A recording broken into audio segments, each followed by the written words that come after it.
Thank you, Carrie. We're going to be spending the whole 90 minutes less now talking about what we're going to do in the morning, what we're going to do midday, and then what we're going to do in the evening. We really know, and the neuroscience supports us, that prayer, chanting, prostrations, bowing, hands to heart are all essential embodiment opportunities for not only thinking the good, not only thinking, it is not sufficient to just think it. We have to embody it, we have to practice it, we have to repeat it, and we have to do it every day. How do we know? All of us, or almost all of us, has forgotten that we're at day 46 of the gratitude practice. Now remember, forgetting is simply a part of being human, right? Simply a part of being human. So we don't want to fault ourselves. We don't want to go into judgments.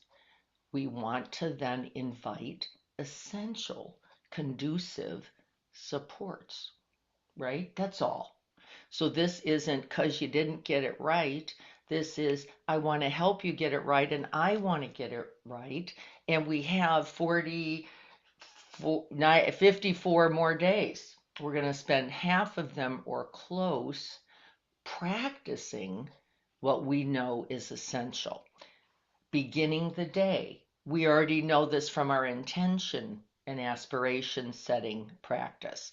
We're not going to set different aspirations, though. We're going to just glue ourselves to these few statements. And again, you come up with yours. If you don't like these, it's just fine. You've got to keep it simple.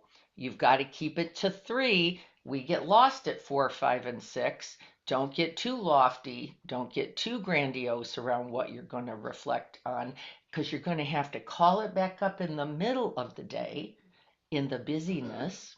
And then you're going to call it up at the end of the day to remember, remind, recite, to hold it into a dream yoga practice, and then be able to do it again and again. So everybody gets this so far. Any questions about it? Is there anybody out there? I've got 20 people, good morning everyone, who are here, I think because they know the truth of this as well. And then if you did not receive in some way that sheet that says Sangha handout with some of these options, I want you to let me know so that I can get it sent to you. So we know the science supports us. We know repeat, recite, remember, do it again, do it again, do it again is essential to cultivating a quality of mind and, by the way, a certain neurocircuitry. So that in the default, when we finally go, the plane's going down, my dog just died, these really important moments where we want to fall is where? Into the good. We want to fall, default mode network, into I love, I care, this is important, I want to remember this, and not default where we're going to go if we don't do these practices, and there's no doubt about it, into oh shit, my sucky life. Why did it happen to me? This isn't fair, right, or good. Right? And that is what we're leaving it to if we don't make this commitment. And so we must, right? So we must. I'm going to see if I can't find something for us to look at. You have this Sangha handout. Remember, number one job is to print it. These are the notes that I have. I will send these to you as well. Hey, Diana, it's Tanya. Yes. But can't we have those oh shit moments to be in a realization or just be grateful for that? Because then it leads us into something else to be like grateful for or recognize or whatever, like, oh, I did that again. Like, isn't it like a recognition or something to be grateful for that? Not Or, by itself. okay. No. Oh shit's just oh shit. Now you can wake up with oh shit, Tanya, you just said. Yeah. Right? You Yeah. yes, you can go, oh shit, hey, what did I just do? I just went, I better start paying attention. I better start opening in a way that is not my habit when Yeah. I say oh shit. So we use everything as correct. You're exactly right. You've been hanging out with us a while, Tanya, right? So you know everything is the teacher, everything is the teaching. There is no poison unless you allow it to default into kicking the car tires, unless you default into screaming. Could you wake up even then, Tanya? Of course. But no, we've already constructed a pathway, and the further we get down that river, what do we know? The harder it gets. Harder it gets. Momentum is built. Karma is established. The energetic force is now solid. Could you? It happens, but almost always we are literally being hanged from a tree about that moment. And we hear about this, don't we? We hear about at the moment of death, insight, understanding. I don't want to wait for that. I'd like to get it right today. And I don't mean versus wrong, I mean the way I want to live. And yes, then we use everything. But no, just that left would be insufficient. It is not sufficient instruction to go, oh shit, uh oh, I just said the thing. Just like I said at the beginning when I went, I said the same three stupid things I say every time I'm in the car with my husband, who happens to ride up on people a lot. By the way, that's a fact. That's not me. It's not perceptual. But the way I handle it is all about me, isn't it? The way I grip, the way I tighten, and not against the car in front of me. It's against the guy sitting next to me is the problem. There's where it is. And do I remember? Eventually, is harm caused all along the way? Solidly. And I don't even feel better being right. No improvement. It's true. Doesn't matter. Doesn't matter. So, this is what we're ultimately I feel like trying to as say. an example, I feel like with all the pain I've been in for the last 10 days, there have been a couple of moments where I've been able to at least be like, well, I'm grateful I'm not having the electrical shocks like I was yesterday, even though it feels like a chronic pain. I'd Right. never be able to have done that without the other practices over the many years that I've done. Mm-hmm. Mm-hmm. Did everybody hear Libby? She was struggling and has been, and maybe still is, with something physical. And instead of going down the rabbit hole, which we can all do when we're in pain, of this isn't going to get better, I'm not going to be okay, this is going to lead to X and Y and Z other thing, she just kept noticing sensations, and then noticing the change of sensations, and then noticing the mind that comes with those sensations, which is pretty interesting because we're going, I think I'm going to die. I, if you can hear yourself say that, you're already some step ahead of just buying in to that storyline. And we are dying, as we understand from the reality of our impermanence trainings. And then we're asking, what do I do with that truth? How do I hold this? Which is, yes, this day is here. It may not be this very day. And yes, there may be a pain eventually I can't work with. There may be a situation. I said to somebody yesterday, I wish I could. Oh, it was Patty from our wishing tree. My peach tree I thought was sick. We got it's the tree that the Sangha bought me. It's now almost 12 years ago when our dog died, and it's a beautiful red baron peach. And she said, "Wow, you're walking so well." And I said, "Well, that's good news because I was pretty sure at one point I was dying from some disease, that it must be something because I didn't even ever think of the hips, that's just eroding me. And could I just be with that without just, so that's it, poor me. Uh, and that it might be true. And could I breathe it, sit with it, be with it? And it was a practice itself. Of course, that has turned out today not to be true.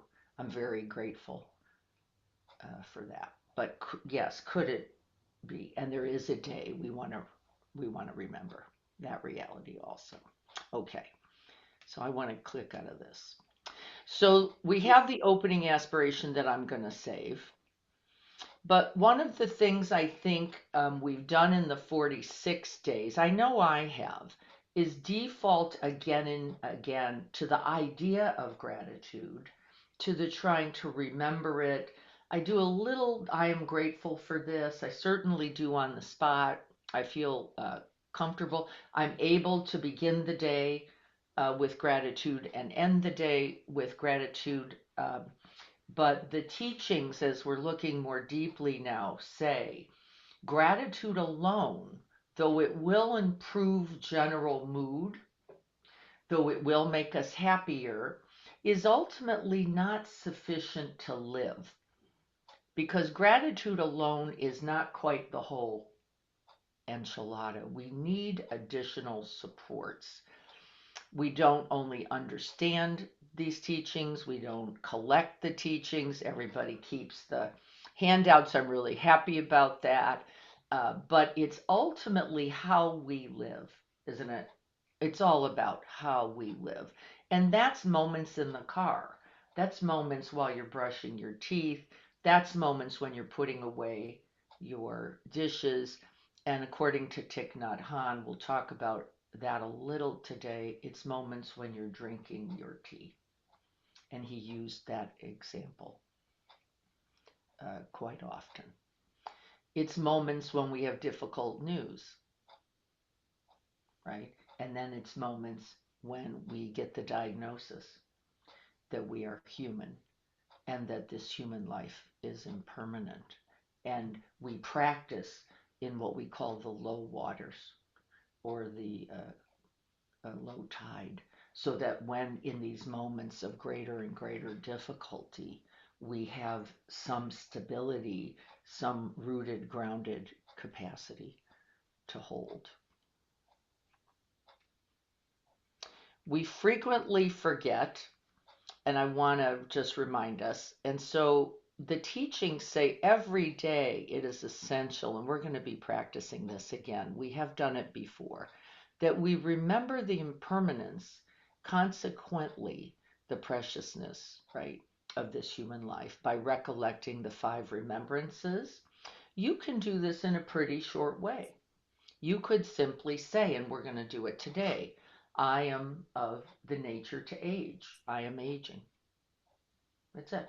I'm of the nature to be ill. I am ill. I am of the nature to die. I am dying. We're not going to go off into some other day. We're talking about this very day. I am of the nature to lose all that I love and cherish, both in people and in things. I am losing that today, right? And that then what's our 5th? That I may continue to cultivate the qualities of my own being, because that is the ground I am standing on. And that includes now, not some other moment. We could say it simply that way. I don't think that took 30 seconds, right? So when someone says, I just don't have time for that, that means you have gotten lost in the course of your day. And if you had to get up 5 minutes extra for it, it's okay. It will be worth it. And we'll see that at the end of our 21-day practice. So the 5 remembrances, why? We know that when we remember the impermanence of this human life, we also remember its preciousness. And we are more likely then to live it as precious, not just as impermanent, but actually as present. We forget that we're vulnerable. We forget that everything is temporary. Libby was just talking about that. We forget that love is both resilient and fragile. There are two truths to this. We like one side of it better than the other. I certainly do. But I realize how fragile and how one little look, one little turn of the tone, one little eye roll later, we can cause profound harm in a way I don't believe that we truly want to do. And so we're going to practice setting the mind right, holding it, sustaining that quality throughout some of the day. We will miss moments, it's okay. And then recollecting at the end so that we can begin again and begin again over and over. This is not ritual as superstition. It is not a ritual of beliefs. We got to be careful here. It is not an empty religious formality or training. The Buddha, by the way, hated that, hated ritual for the sake of the ritual. That simply becomes habit. Habit. I was telling you about Ton Jeff up in Valley Center, who just rattles off the aspiration prayer so fast I can't hear what he's saying. Now, it may work for him. I don't want to say it doesn't, but I can't get it from him. And I do believe if he embodies, just as if you embody, just as if I embody, we can hold that better together. And so we're going to practice embodying the truth of the teachings. I talked a little bit, I think, in the handout about the difference between maybe something called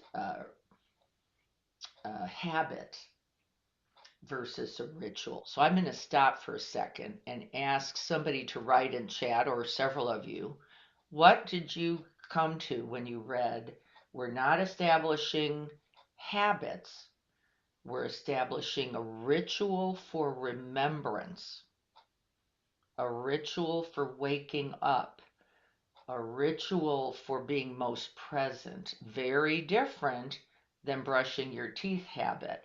What's the difference? I want somebody or several to write that or come on and say something about it. What's the difference? Libby said the fact that you're present to it. What else? The difference between a habit. Yeah. Somebody's on. To become empty is to discover. To discover. Yes, when we're finally paying attention, we discover everything. Actually, both about ourselves and then about the conditions around us. Exactly right. What else is true? I said that it is richer than habit. It's a thoughtful presence. Yes, it is an embodied presence. Thank you very much. And it is very different than our habit where we're mostly checked out. And today, some of us brushed our teeth and never once felt our teeth, never once tasted the toothpaste, never once actually recognized that we had water in our mouths. That's exactly right. Feeling like sacredness is added Yes, to ritual. yes. To ritual, there is the reality of the sacredness, Libby said. It's a word I want us to hold, of the ordinary, everyday, now made extraordinary and sacred by what? Same actions. Didn't change that. Pouring water into a cup is still pouring water into a cup. What is difference? Our heart mind open and present to it. This becomes the miracle, and I'm not saying that it with grandiosity, of inhabiting this otherwise ordinary human life. It has now made it extraordinary, sacred, with your presence in it. And thank you all for that. You all did a great job of letting me know. So one of the places, after we set our aspirations in the morning, we're going to do that in our practice, you can wake up. Here's what the Buddha said. He said, from sitting to standing, from standing to walking, from walking to sitting, from sitting to lying, these are the moments to awaken. What did he mean? I took that right out of the sutra, by the way. I'm not this smart myself. What did he mean? That every moment is an opportunity to awaken. Yes. And then, Courtney, beyond every moment, he said transition moments are particularly usable because we're frequently going from habited moment called sitting at my desk and the phone call to getting up to change my view, right? My perceptual view. I have all of this opportunity to wake up. Now, our mindfulness training says then what? Every moment becomes that drinking my coffee, making my tea, checking my phone, watching the news, taking medications, walking your dogs, driving familiar routes, right? Getting in the car, sitting at your desk. These become real opportunities then throughout the day to turn what is otherwise routine, okay, we're going to keep these two words, into ritual. Turning what is ordinary and mundane into what the Buddha calls supra mundane, meaning well beyond your capacity to know its benefit. Don't you love that? Well beyond your ability to even go, well, this is going to be good because we're all going to get tea. Well beyond supra mundane, meaning you cannot know the goodness that will translate from your presence in that action, however simple the action. This gives me such good, like, I just put the dishes away just now. And I thought I'm going to get these out of here so that today we don't have, crowding around them. Possibilities now for someone to go, wait, you knew I was cooking today. That was lovely. You cleaned up your own mess. That really helps, right? You obviously care about the family. You didn't want them having to put away things that you yourself got out. You can't even know it's, or whoever eats the zucchini muffin, right?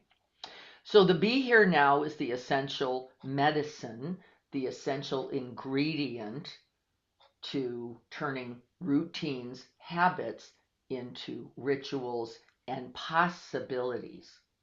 21 days makes, we already know this, takes the habit and makes it yours. 21 days. Who here is going to commit to that 21-day practice? Let me ask it a different way. Who's not committing? Who's not going to commit? With all of this being true, what we repeat is what we become. Who doesn't want that possibility? What we repeat grows stronger. What becomes stronger we can rely on, can't we? In times of need. Whose need? Not only mine now, but Libby's. Not only Libby's, but, right, we can count on then each other in a way that currently we are in a world where it feels like it's not true. There's nowhere to turn because everyone is in such reaction. Everyone is so emotionally charged. So one of the formulas that I like from the Buddha and the neuroscience is, again, that which we repeat becomes who we are this moment, right? We already said it, that the habits can become then emotional proclivities. Remember the word we have used in other trainings? Habits become emotional and mental proclivities. Your tendencies will be to turn there. Dennis teaches kids tennis, right? So what does he know? If you're going to hold the racket like this and hit it, it's very consistently going to go that way. If you start learning to turn it this way, it's eventually going to go straight. But the repetition of that is essential, right? The practicing just this and just this. And that's what we're going to be doing with our commitments today. From that emotional tendency, remember, it's more than just thinking now. there is an emotional reactivity or tendency that arises, we know your character is built on that.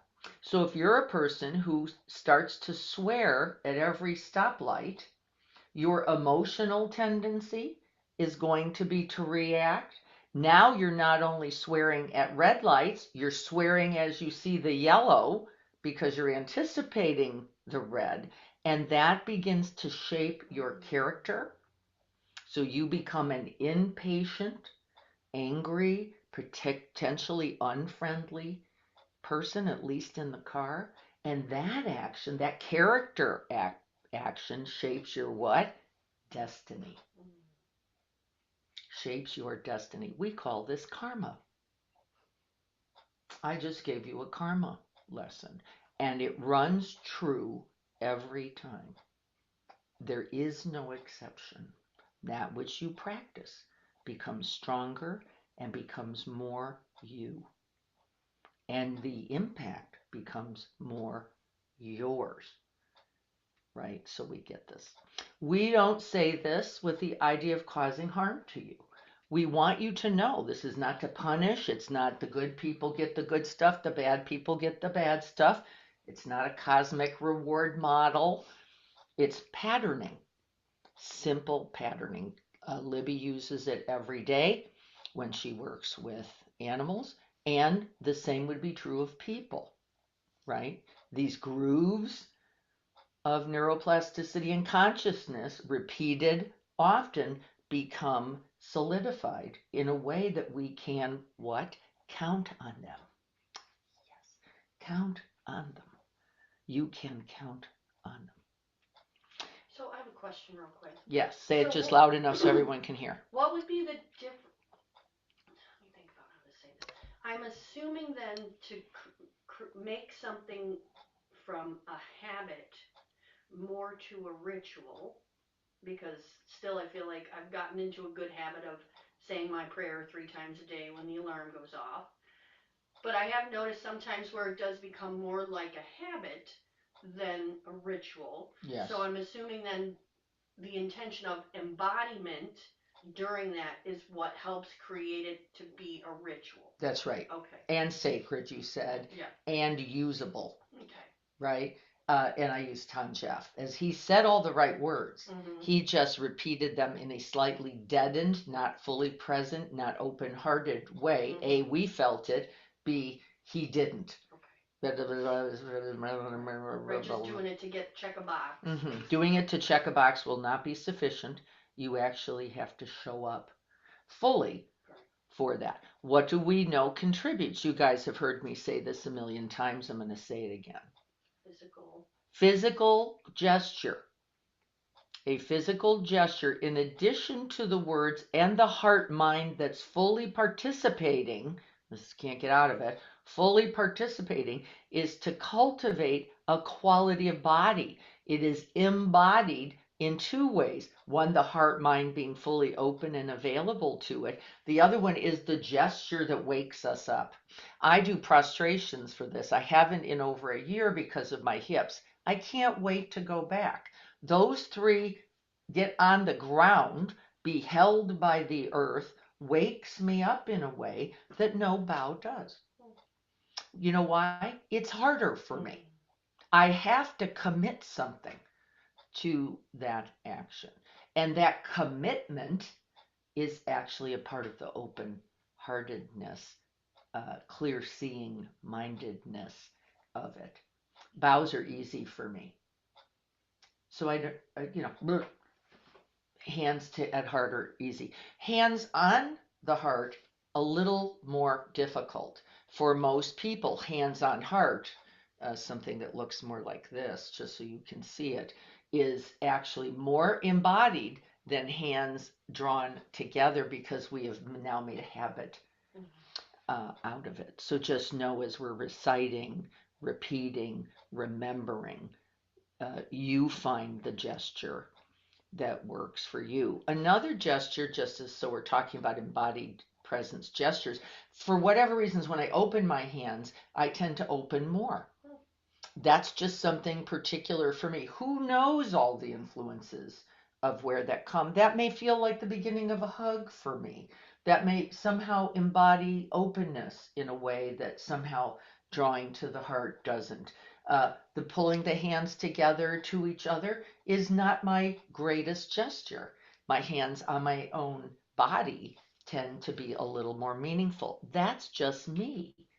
Find what's true for you. This is the honesty that's going to lead us to, again, turning that ordinary to extraordinary.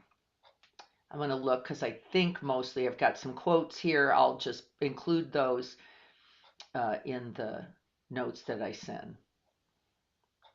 Joan Halifax says, by acknowledging death, we can bring life into greater perspective and meaning. Why? When you know that this is not permanent, when you know it ends, your invitation is to live it most present, most alive, and with the greatest gratitude and love right now.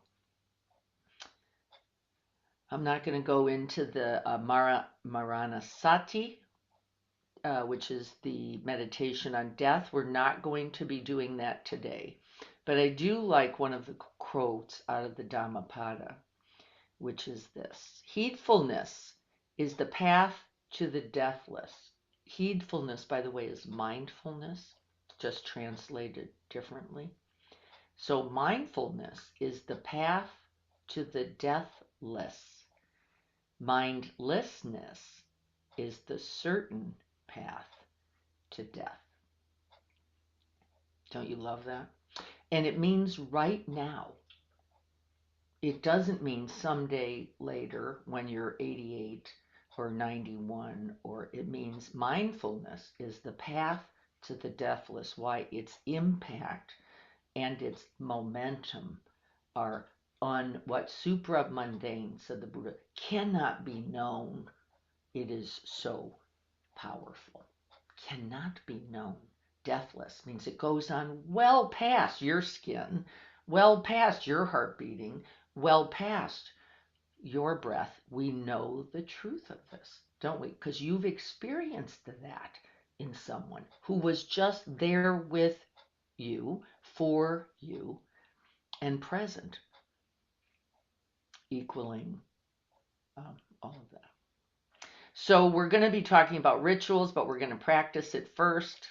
That may help you come into what are you going to do. We do things like light candles, do bows. Some people pour water and rice and something in a bowl. This is a part of a more traditional Buddhist and other.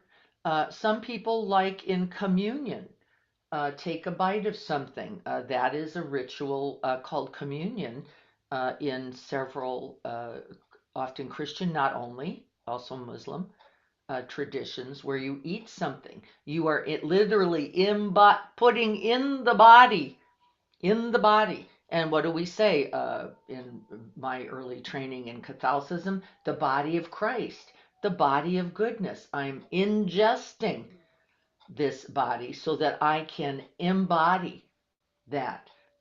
You can see why it's so important, right? You could do that every day. If I could just take my vitamins this way, it would change the world.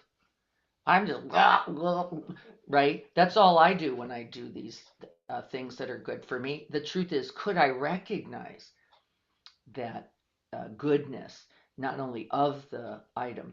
Interestingly, in psilocybin journeys and retreats, this becomes very simple. You recognize the medicine as being invaluable and you ingest it in a very ritualed, embodied, and present way. And I know that it impacts the experience completely.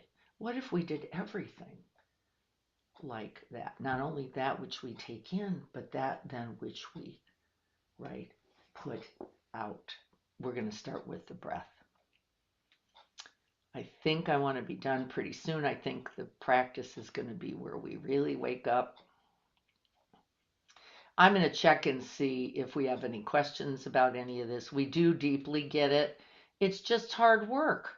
We're going to do it together for 21 days. We're going to start today, which is day 46 of our 100-day gratitude practice. Okay, I think I'm pretty good.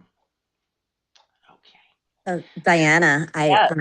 like Yes. you had mentioned earlier, I had a teacher way back in the day, and it was one of those situations where it was like, instead of like, you're wiping a table or you're doing the dishes or you're doing something, instead of just like it being that routine, you're like, you're actually like physically there. And I think we've done it too when we've gone to retreat back in the day, of being in that present moment of what you're doing. Like you said, you're brushing your teeth and being more recognition about that, or Yeah, you're wiping the table, or you're dusting a something, or you're walking about, but you're taking more notice of the things around you and not just taking that for granted, that's right. acknowledging it. So yeah, it was just, I was like, oh my gosh, I remember when, We did Mrs. that all Peterson used to do that. day. There. Yeah. Or you're chewing your food. I remember that practice, Yeah, just chew. like you're chewing your food and recognizing like, oh, and then thinking about the people, the people that grow the food, the people that pick the food, the people that prepare the food, while you're chewing your food slowly and savoring every bite. That's you right. know And that you remember it today, Tanya, which is not accidental. You're remembering it for a reason because you were fully there for that. And others remember it too because when you were truly present to that, remember this is the reality of that collective heart mind, then others awaken to its import, its value, its beauty, and its sacredness, not only in the food, but also they remember it about you. And then they remember it about them. And isn't that lovely? And now we have that supramundane extension of all of these moments of presence. And that's exactly what we're going to be practicing today. Gratitude is trainable. Compassion is trainable. Calm is trainable. These are the moments where we are in true training for it because we build those in consistently throughout the day in a way that we can then rely on it. What are we practicing otherwise? Worry, resentment, regret, catastrophizing, distraction, right? That's not what I want to practice, and I know it isn't going to be of benefit to you as well. All right, here we go. So let's get ready for the practice. Oh, let me read this to you as I'm getting ready. Thich Nhat Hanh says about the tea, um, drink the tea as if it is the axis upon which the whole world spins. It gives me goosebumps. Drink your tea as if it is the axis upon which the whole world spins. What would that mean? That sounds pretty incredible to me. I'm looking for it. Here we go. So let's get ready to sit.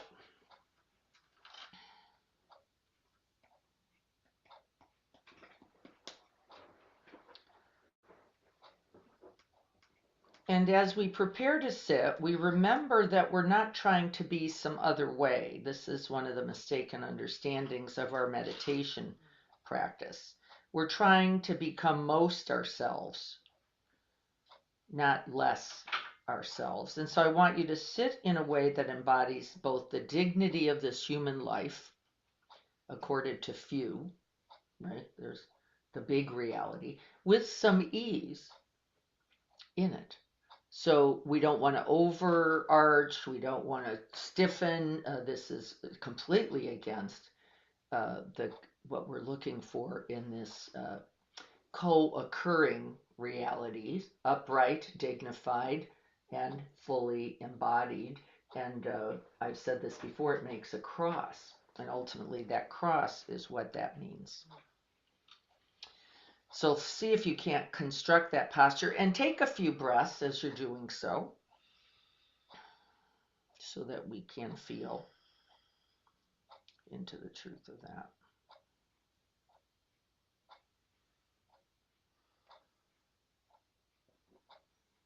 And just breathe. Feeling the release of the body, then, with each out breath, settling more into the arms of the earth.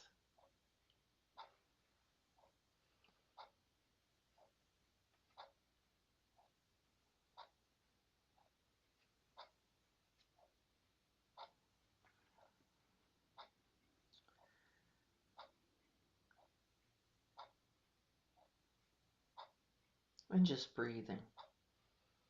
We're not looking to get somewhere else. We're not looking for anything more than has already been gifted to us this moment. This is enough. You're just waking up to it breath by breath.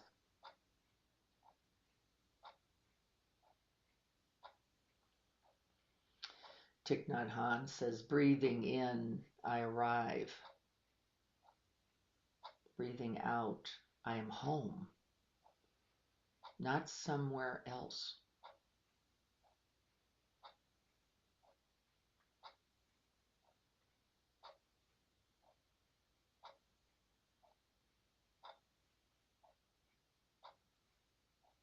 We simply notice the reality of this being alive.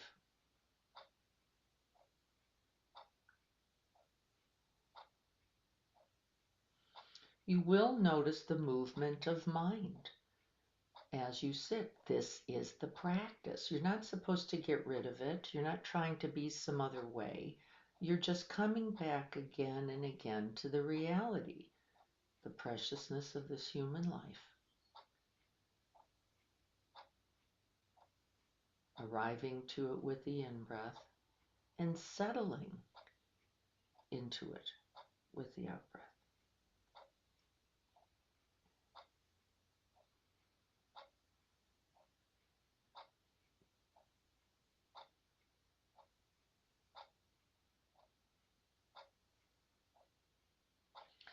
And then we're going to move a little bit beyond the breath, not far though, just to the body as a whole, sitting here.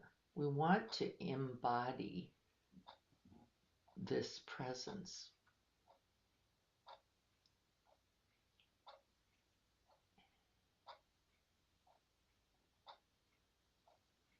We let the face soften, the shoulders drop. Let the belly relax.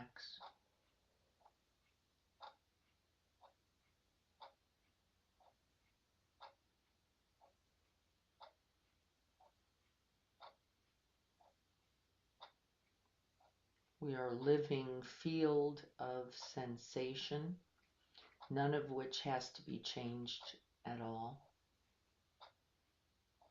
We just stabilize the mind in that field.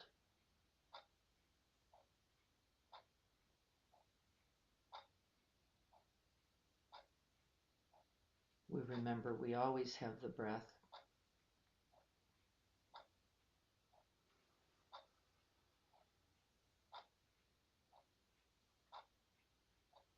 An example of this ever-changing, ever-present impermanence, the realities of the coming and going of all of life and you. Born again, this breath.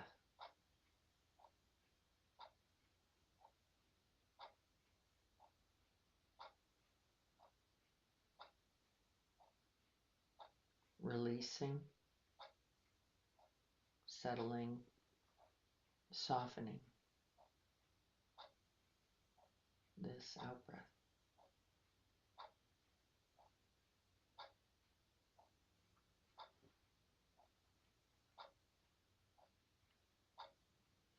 We let the awareness inform us. We become embodied, softer, more open, more receptive, more present with each breath.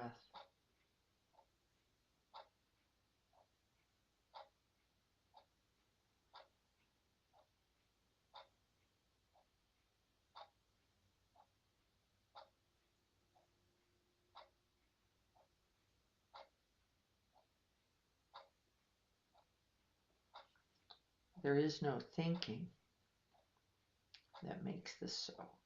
It is simply a quality of heart-mind.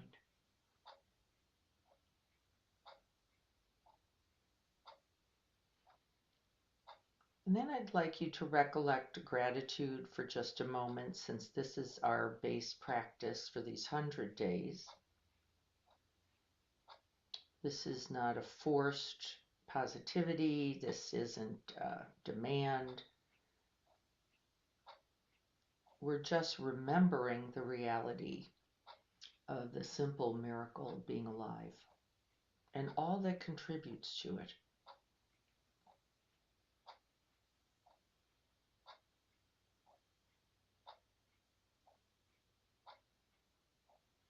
And then within this aliveness, we're going to express gratitude, appreciation for being awake, present. And just for the practice today, if we could take our hands and place them over or on our heart, one or both, we're going to practice this, and then I'm going to recite the phrases that we can always use, but you find those that work best for you. In this moment, I have awakened. Right now, the only moment in which we can awaken. This life is brief and precious. May I use it wisely. This is the intention, the base intention we're setting for this 21 days. Today I have awakened. This life is brief and precious. May I use it wisely.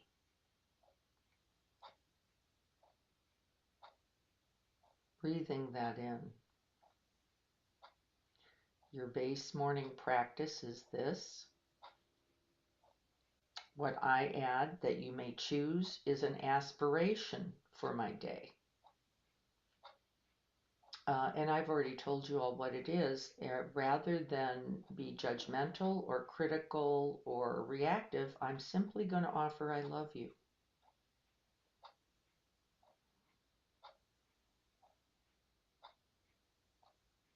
Softening my own heart, speaking to what is most important. And I get to begin with myself, by the way.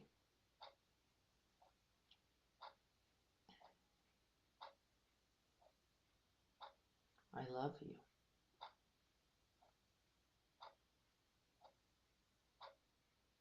See if we can't take it in.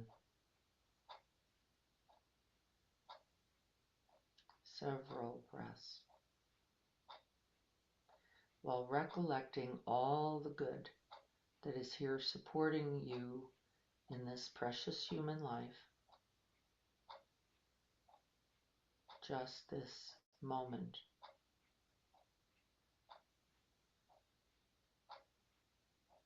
And I want you to feel the effects of just this short 30-second practice.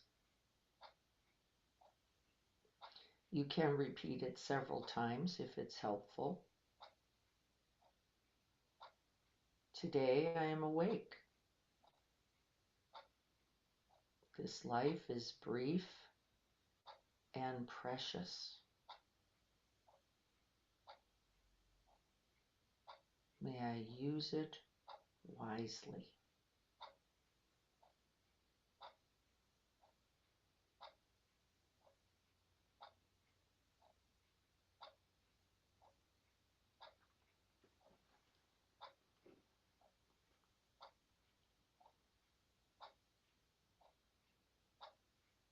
Feeling the words land in the body.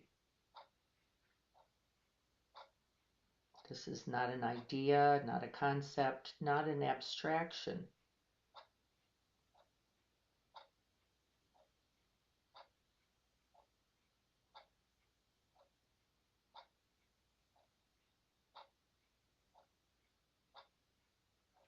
Remembering the things we can be grateful for just this moment, not just coming throughout all time to get us here, but then what is here? What can we feel grateful for? The soft chair that I enjoy, a beautiful day, the teachings, the morning light, a loved one,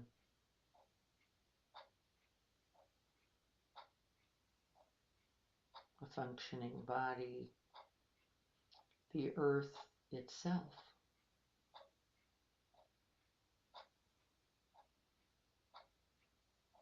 Feeling appreciation for these things and gratitude for these beings.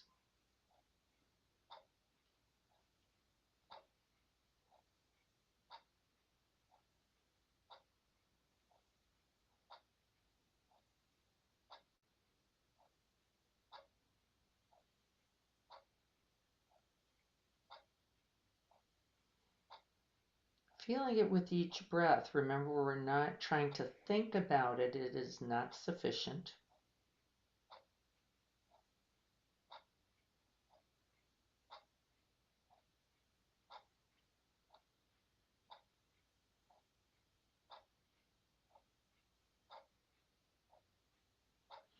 And then you can choose to invite the 5 remembrances. I like to do it in the morning.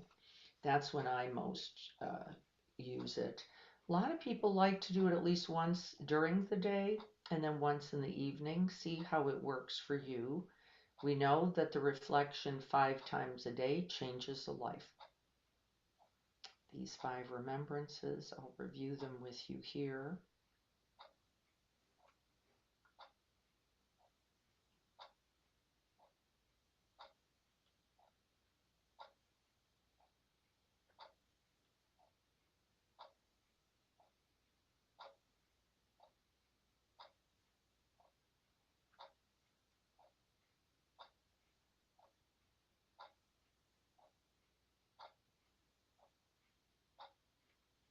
I am of the nature to age.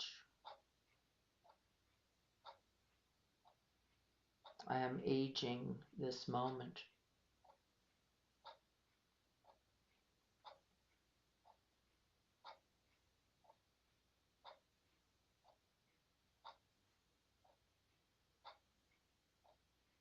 I cannot escape the realities of aging.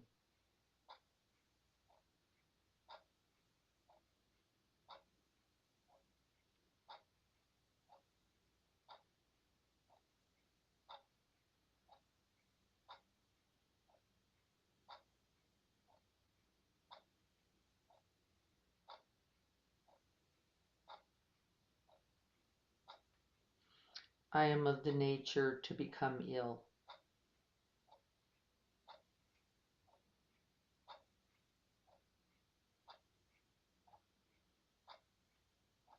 In this moment, the body is ill. There are parts of the body this very moment in imbalance,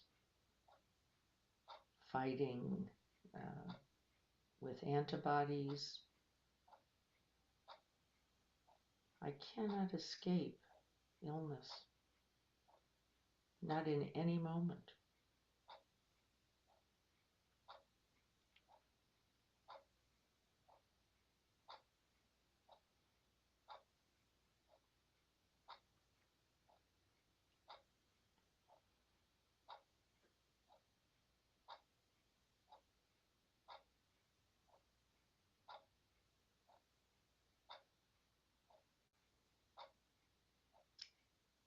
I am of the nature to die.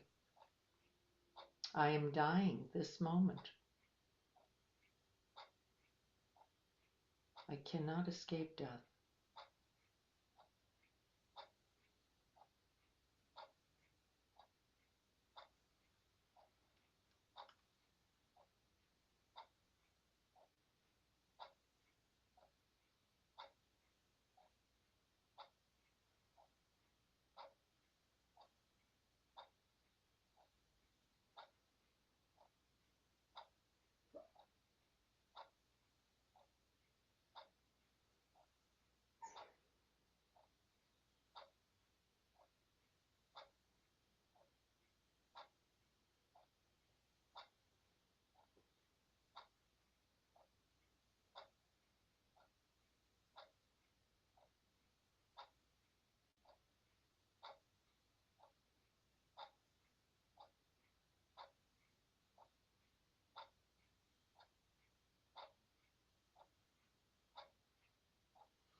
Everything I have created, accumulated,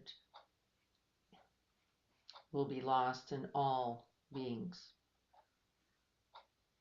that I love will die. I cannot escape this change.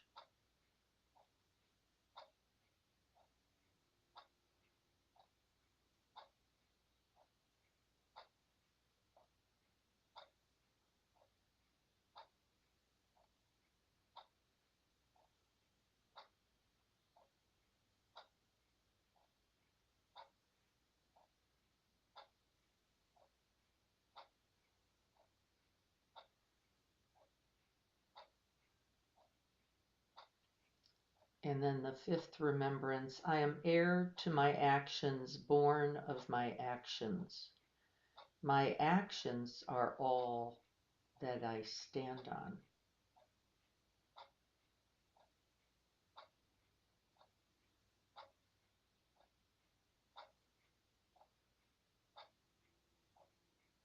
How I live will determine who I am now and into the future.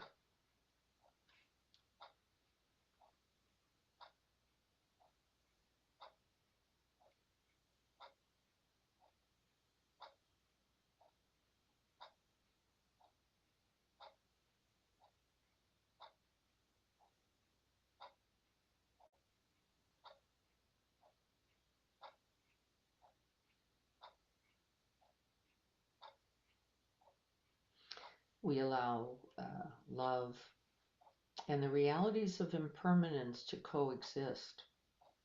We can't get rid of either. Can we open to both?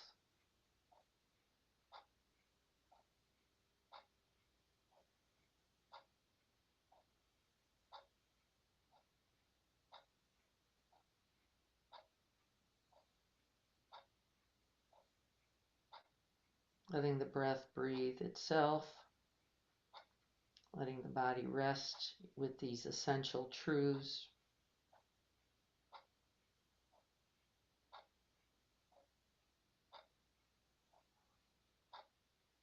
My life is brief and precious. How shall I live this moment, not some other?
And then I'd like you to recollect um, a moment just for practice. This is going to be our midday practice. Maybe a moment yesterday, a moment today where one of two things happened. I either recognized a moment of particular openness, connection, loveliness, beauty, goodness in me, around me, or I noticed a moment of difficulty, and we're going to use both in the same way. These are punctuated moments where we wake up because of our perception of going either awakening to the good and also awakening to the reality of suffering. And we can use them both, which I think is an amazing opportunity. And so in that moment, we're going to reflect this moment too is impermanent. May I wake completely now. This moment too is impermanent, both the good news and the bad news. May I wake up fully now.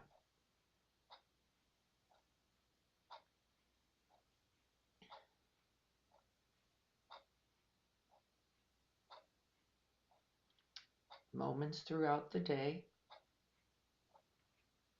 punctuated by its pleasant or unpleasant nature.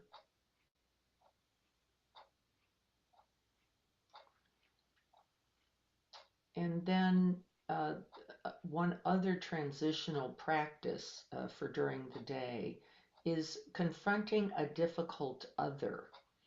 And we really struggle here, all of us. That difficult other can be ourselves, it can be another. It's frequently projected out to be the partner, the neighbor, the coworker, the boss, someone. And when this occurs, where there's an actual being, I want us to approach it slightly differently. I want us to remember that this person too wishes to be happy.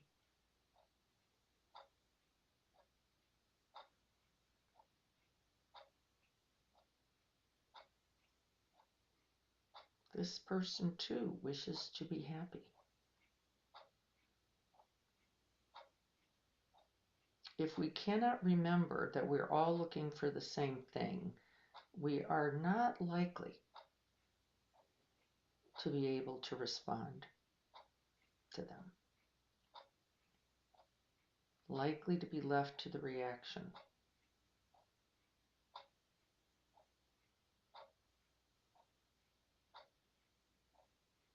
May I cherish this precious being.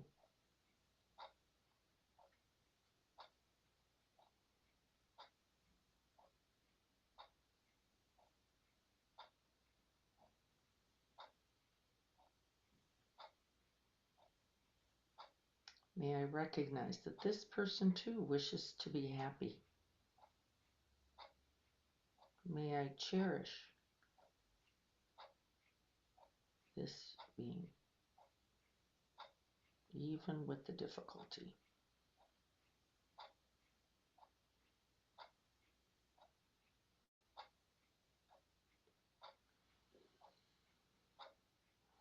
And then here we are near the end of the practice, just imagining, for example, the end of a day where we've practiced from the beginning.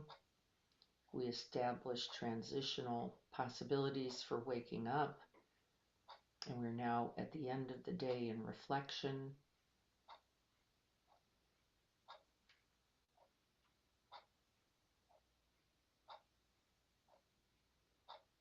May I remember to wake up to this day. May I remember what's important. May I love well.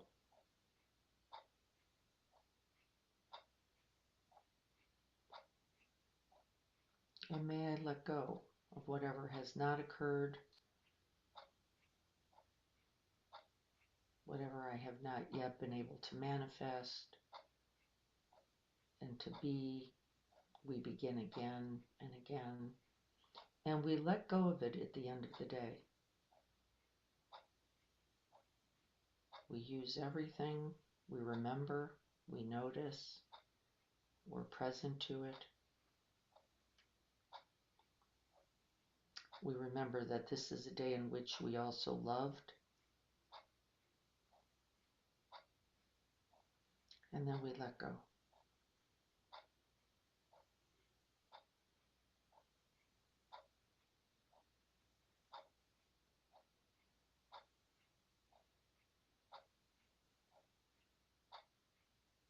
These are the 3 practices, beginning, middle, and end, making it a very good day.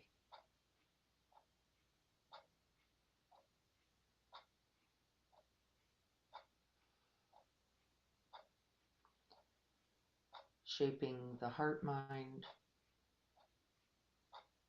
aligning one's behaviors, thoughts, and words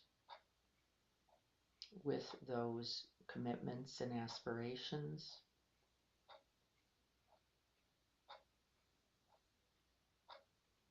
Training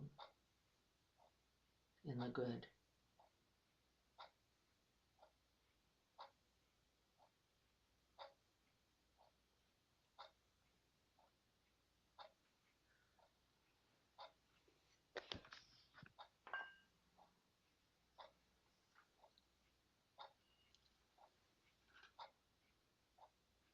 May this practice be of benefit to all beings everywhere without exception, omitting none.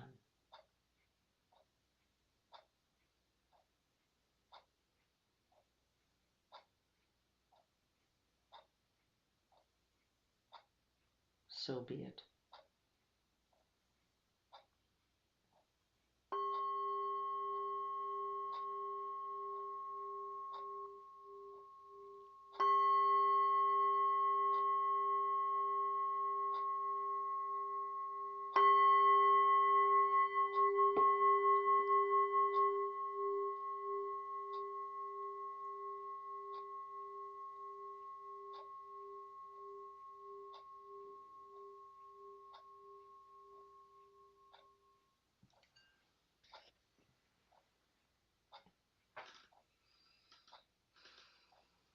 And bowing to each other and to it all. I'm just going to stop for a second, check in, and see what else we need. This practice will send out to you today also. Yes. I have a little question. Yes. So we're always taught positive affirmations, right? Well, And positive affirmation is a thought. okay. We understand that thoughts alone are not sufficient. Uh-huh. So it can't only be a thought, it has to be something that you can, thinking is included, certainly, but that you then embody, which means drop beneath the idea into the being, and then we cement or collect that with some gesture is the best way in the neuroscience to do it. Okay. Whether that's hand on heart, whether that's, for example, the difficult other, I might look at them, I might soften my body right on purpose, I might turn my heart, eyes, and hands towards them to say, I'm here and present to this. Just the thinking alone would not be considered sufficient. So that we would not call these in any way positive affirmations. These have to be embodied and then livable, I would say, is the distinction, Robin. So I appreciate all of that. And, it does make a difference for me. But what I was what I was thinking was, and I'm not looking at my sheet, but the way that we're saying things today, Yes. I had the tendency, and I wish I could remember what the first one was, but I had a tendency, instead of saying we are all encompassing death every day or whatever, I was saying I'm going to live my best life so that when I die, is that is there a purpose in saying it the other way that is more powerful? I would say the first, so what we understand, again, it's a little bit the science too. What we understand is recognizing the impermanence of every moment is the first teaching. Okay. That's number one. So recognizing this as a brief and precious human life is not the number one reality. Okay. And it's not necessarily positive either, is it? Because, like the brief Mm-mm. part, we don't like it that much. But we have to understand we're all vulnerable. We are all the same in this. There is no separation here. This is an essential reality. We must all recognize and live it. Like just when I said it just now, I got a little goosebumpy because it's like, that's right. This is our big time reality. And we begin there. And then you can say, may I live it well? May I live it wisely? Right? Whatever it feels right for you. Given that reality, what? What's the aspiration? Yeah.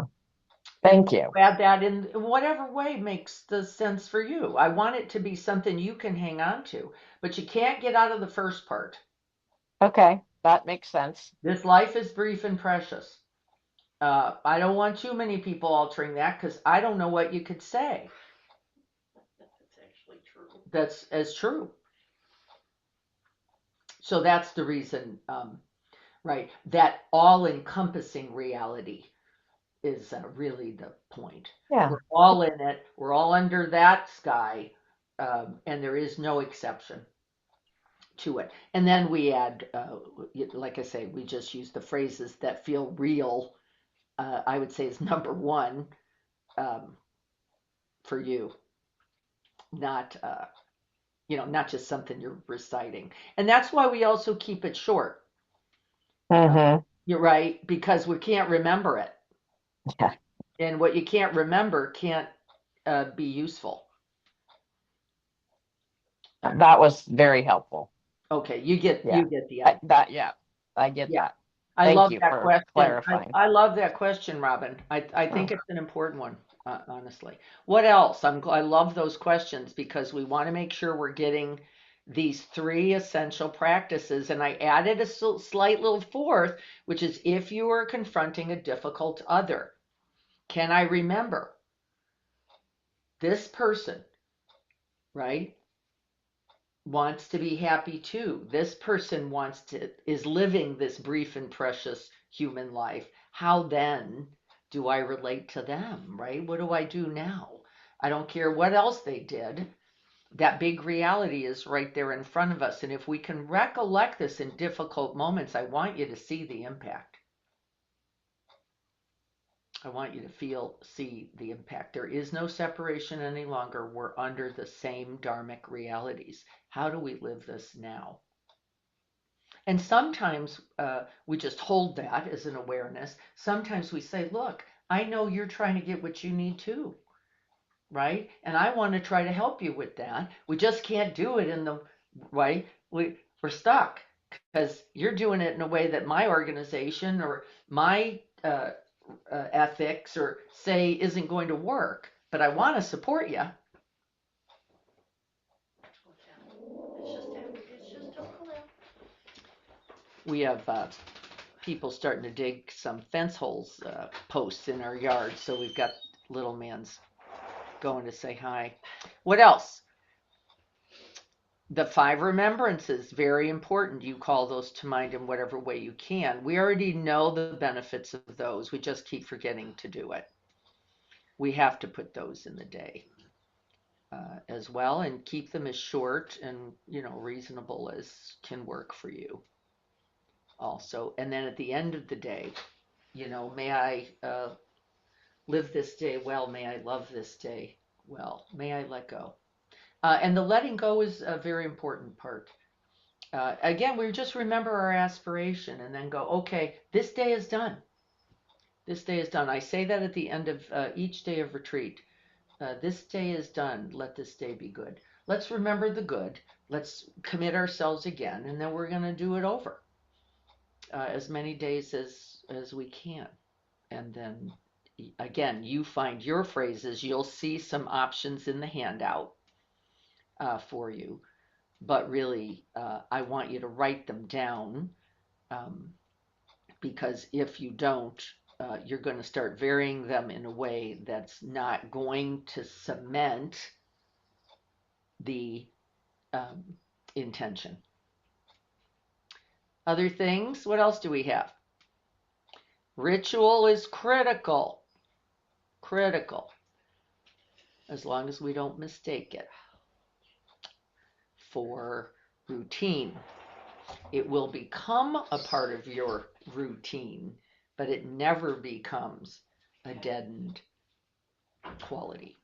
It's just not available. Let me see what we have here in chat. All right, we got that resolve.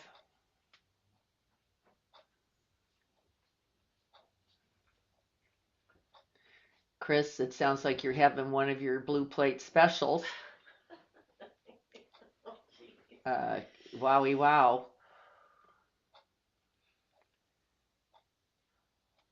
Yes, habits are the problem.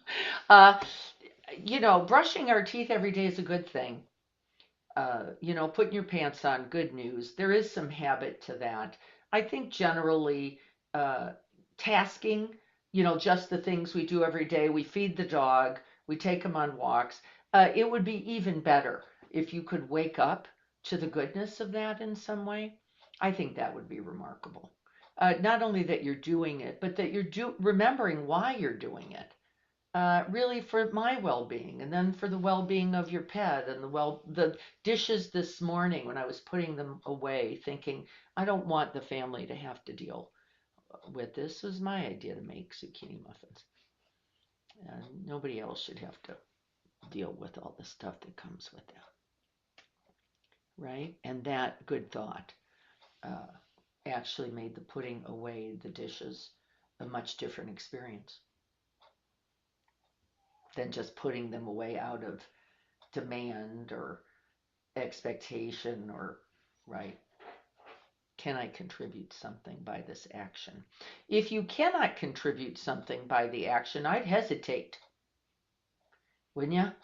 If you don't see any positive or good and you can't recollect it while you're doing it, I think I wouldn't do it.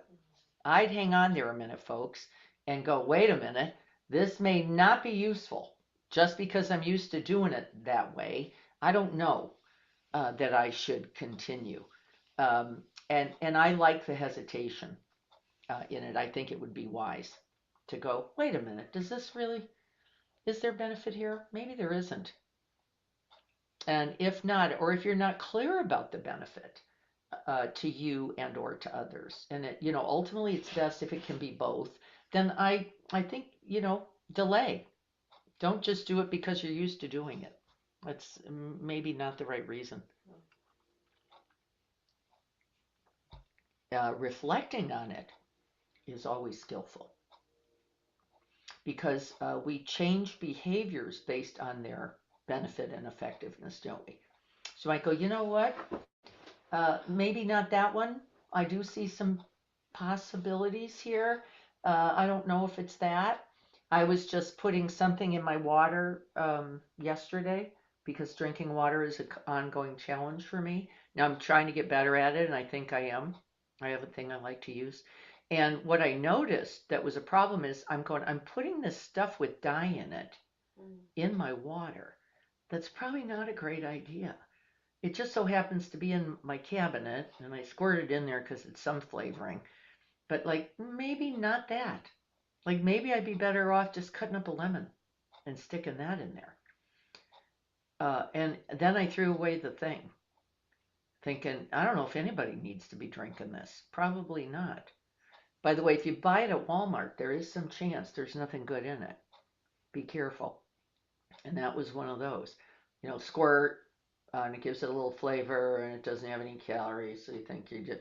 I was like, that's probably not what I need to be doing right now.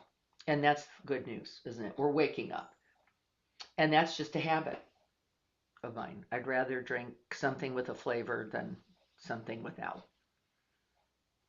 Good to check in on. It'd be better if it could be healthy and not potentially contribute something harmful. Well, that's an idea. Try to drag that into another day. That would be pretty good news. Okay, we get the idea. If there are no more questions, we're going to get ready for our Bodhisattva prayer. Thank you all for being here. If somebody didn't get the handout, please let me know. And I will send these notes because I don't review them all. I just create them in case there's more I want to say about a topic. But I think we're good. Okay. Let's see. This Thursday, for reminders, Thursday is Philabelly. So if you have not let Lynn know that you can be there, please do. You don't have to contribute food.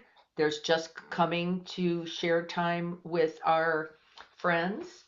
Don't feel like you have to cook. It doesn't work for everyone. That's just fine.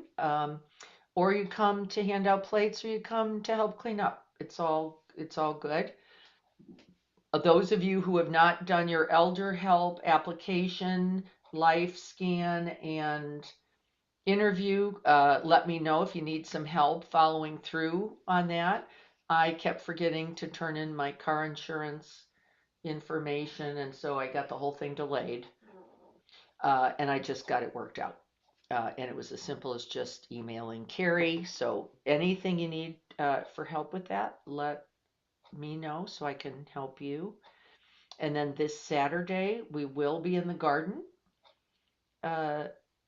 This Saturday morning at 7:30, and the following Saturday we will not be, as I will be at Tassajara Zen Retreat Center up in the, I think it's Santa Lucia Mountains. Very exciting to go.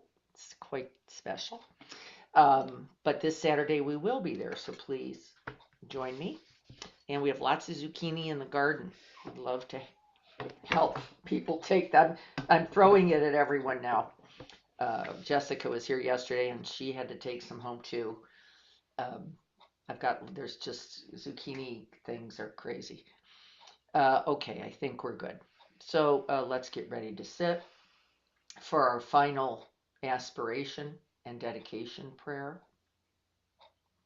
We want to fully embody the Buddha being qualities, the Bodhisattva qualities. You breathe right into the Bodhisattva heart, remembering the good you aspire to be and do and live every breath.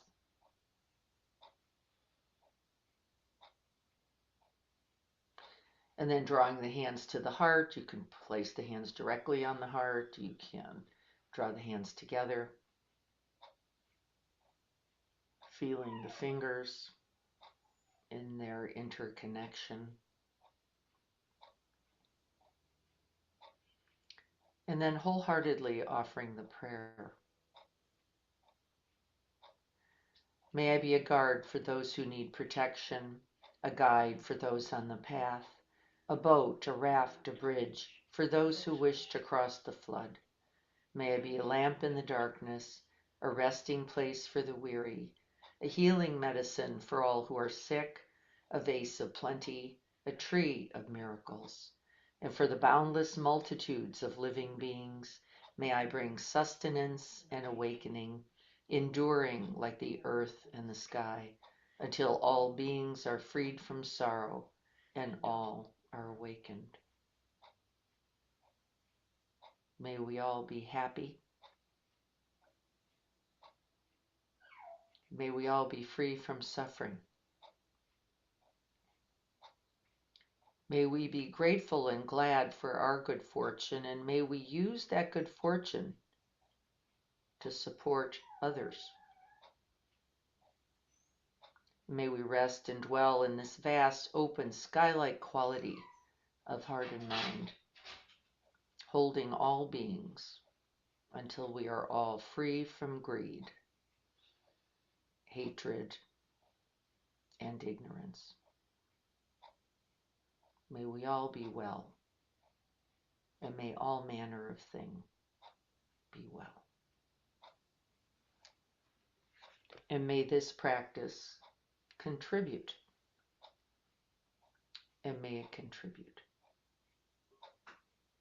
May it continue. So be it.